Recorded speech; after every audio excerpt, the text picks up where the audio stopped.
Assalamualaikum warahmatullahi wabarakatuh. Perkenalkan, nama saya Kansa Imadul Kasanah dari Prodi PGSD semester 4. Di sini saya akan mempresentasikan tentang administrasi kurikulum dalam pendidikan. Yang pertama ada pengertian administrasi kurikulum. Administrasi kurikulum adalah seluruh proses kegiatan yang direncanakan dan diusahakan secara sengaja dan bersungguh-sungguh, serta pembinaan secara kontinu terhadap situasi belajar mengajar secara efektif dan efisien, demi membantu tercapainya tujuan pendidikan yang telah ditetapkan. Menurut Murni Yusuf yang mengutip pendapat Nana Syaudi bahwa dalam kaitan dengan kurikulum, maka ada 3 konsep yang berkaitan dengan kurikulum. Yang pertama ada kurikulum merupakan inti pokok yang menjadi substansi kegiatan di sekolah. Kurikulum berisi perencanaan kegiatan belajar serta tujuan yang akan dicapai. Yang kedua ada kurikulum dipandang sebagai suatu sistem yang meliputi sistem sekolah, sistem pendidikan, dan bahkan sistem masyarakat. Dalam hal ini tercakup tata laksana perencanaan kurikulum, pelaksanaan serta evakuasi dan penyempurnaan kurikulum. Yang ketiga ada kurikulum sebagai suatu studi yang dikaji oleh para ahli di bidang kurikulum. Dalam kaitan ini, para ahli kurikulum berupaya melakukan pengembangan dan inovasi di bidang kurikulum. Dasar administrasi kurikulum. Administrasi kurikulum yang harus dilaksanakan oleh guru di dalam kelas harus mengikuti kurikulum yang berlaku. Kemudian guru melengkapi kurikulum tersebut dengan gagasan dan keahlian sendiri. Semua guru memiliki program, keahlian, dan pengalaman yang dapat digunakan untuk memperkaya pelaksanaan kurikulum, khususnya yang menyangkut muatan lokal. Seorang guru perlu mengatur tujuan yang ingin dicapai dan kegiatan yang akan dilakukan. Untuk mengatur tujuan, seorang guru harus merencanakan pengajaran individual. Agar tujuan pembelajaran bisa dicapai dengan baik, maka seorang guru harus melaksanakan teknik mengajar belajar. Yang pertama ada memusatkan perhatian pada murid, yang kedua ada menyesuaikan dengan kecepatan murid, yang ketiga ada mengusahakan masa transisi yang harus dari satu bidang studi ke bidang studi selanjutnya. Yang ketiga ada peranan administrasi kurikulum dalam lembaga pendidikan. Administrasi dalam pendidikan sangat diperlukan untuk meningkatkan kemampuan pengelolaan pendidikan bagi kepala sekolah dan guru. Peningkatan kemampuan tersebut akan berakibat positif, yaitu makin meningkatnya efisiensi, mutu, dan perluasan pada kinerja di dunia pendidikan tersebut. Untuk memperlancar kegiatan di atas agar lebih efektif dan efisien, perlu informasi yang memadai. Sistem informasi di dunia pendidikan ini menyangkut 2 hal pokok, yaitu kegiatan pencatatan data, recording system, dan pelaporan, reporting system, oleh para pelaku pendidikan untuk melakukan tugas dan profesinya. Kepala sekolah dan guru di sekolah sangat memerlukan data-data tentang siswa, kurikulum, sarana, dan sebagainya untuk pengelolaan sekolah sehari-hari. Yang ketiga ada fungsi administrasi kurikulum dalam pendidikan.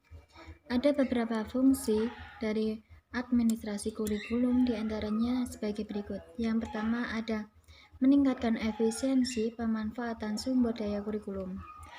Pemberdayaan sumber maupun komponen kurikulum dapat ditingkatkan melalui pengelolaan yang terencana dan efektif. Yang kedua ada meningkatkan efektivitas kinerja guru maupun aktivitas siswa. Dalam mencapai tujuan pembelajaran, pengelolaan kurikulum yang profesional, efektif, dan terpadu dapat memberikan motivasi pada kinerja guru maupun aktivitas siswa dalam belajar. Yang ketiga ada meningkatkan partisipasi masyarakat untuk membantu mengembangkan kurikulum.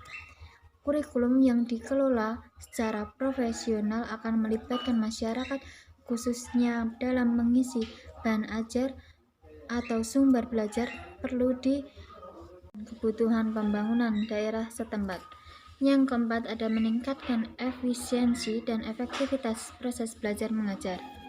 Proses pembelajaran selalu dipantau dalam rangka melihat konsistensi antara desain yang telah direncanakan dengan pelaksanaan pembelajaran. Yang kelima, ada meningkatkan relevansi dan efektivitas pembelajaran sesuai dengan kebutuhan peserta didik maupun lingkungan sekitar peserta didik. Selanjutnya ada komponen kurikulum dalam lembaga pendidikan. Yang pertama, tujuan-tujuan yang ingin dicapai oleh pendidik itu. Yang kedua ada pengetahuan atau knowledge, informasi-informasi, data-data, aktivitas-aktivitas, dan pengalaman-pengalaman dari mana terbentuk kurikulum itu. Yang ketiga ada metode dan cara-cara mengajar yang dipakai oleh guru-guru untuk mengajar dan memotivasi murid. Yang keempat ada metode dan cara penilaian yang digunakan dalam mengukur dan menilai kurikulum dan hasil proses pendidikan yang direncanakan kurikulum tersebut. Selanjutnya ada landasan perencanaan kurikulum dalam lembaga pendidikan. Perencanaan kurikulum pendidikan harus mengasimilasi dan mengorganisasi informasi dan data secara intensif. Informasi dan data yang menjadi area utama adalah sebagai berikut. Yang pertama ada kekuatan sosial. Pendidikan kita menggunakan sistem terbuka sehingga harus selalu menyesuaikan dengan perubahan dan dinamika sosial yang terjadi di masyarakat, baik itu sistem politik, ekonomi, sosial, dan kebudayaan. Selanjutnya ada perlakuan pengetahuan. Perencanaan kurikulum yang berhubungan dengan perlakuan pengetahuan adalah di mana individu belajar aktif untuk mengumpulkan dan mengelola informasi, mencari fakta dan data, berusaha belajar tentang sikap, emosi, perasaan terhadap pembelajaran, proses informasi, memanipulasi, menyimpan, dan mengambil kembali informasi tersebut. Selanjutnya ada pertumbuhan dan perkembangan manusia. Data-data ini penting seperti kegiatan sekolah yang selalu menyediakan untuk mengembangkan program sekolah baru.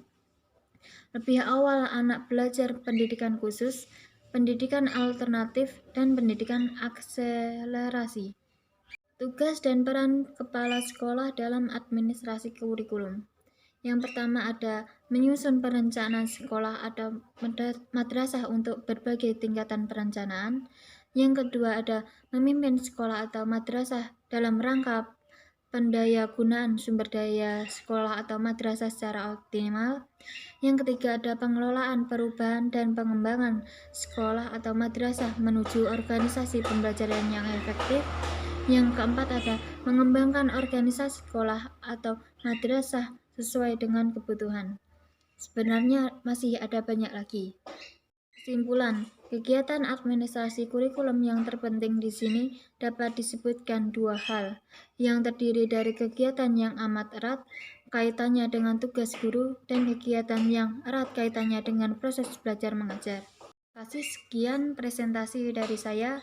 Wassalamualaikum warahmatullahi wabarakatuh.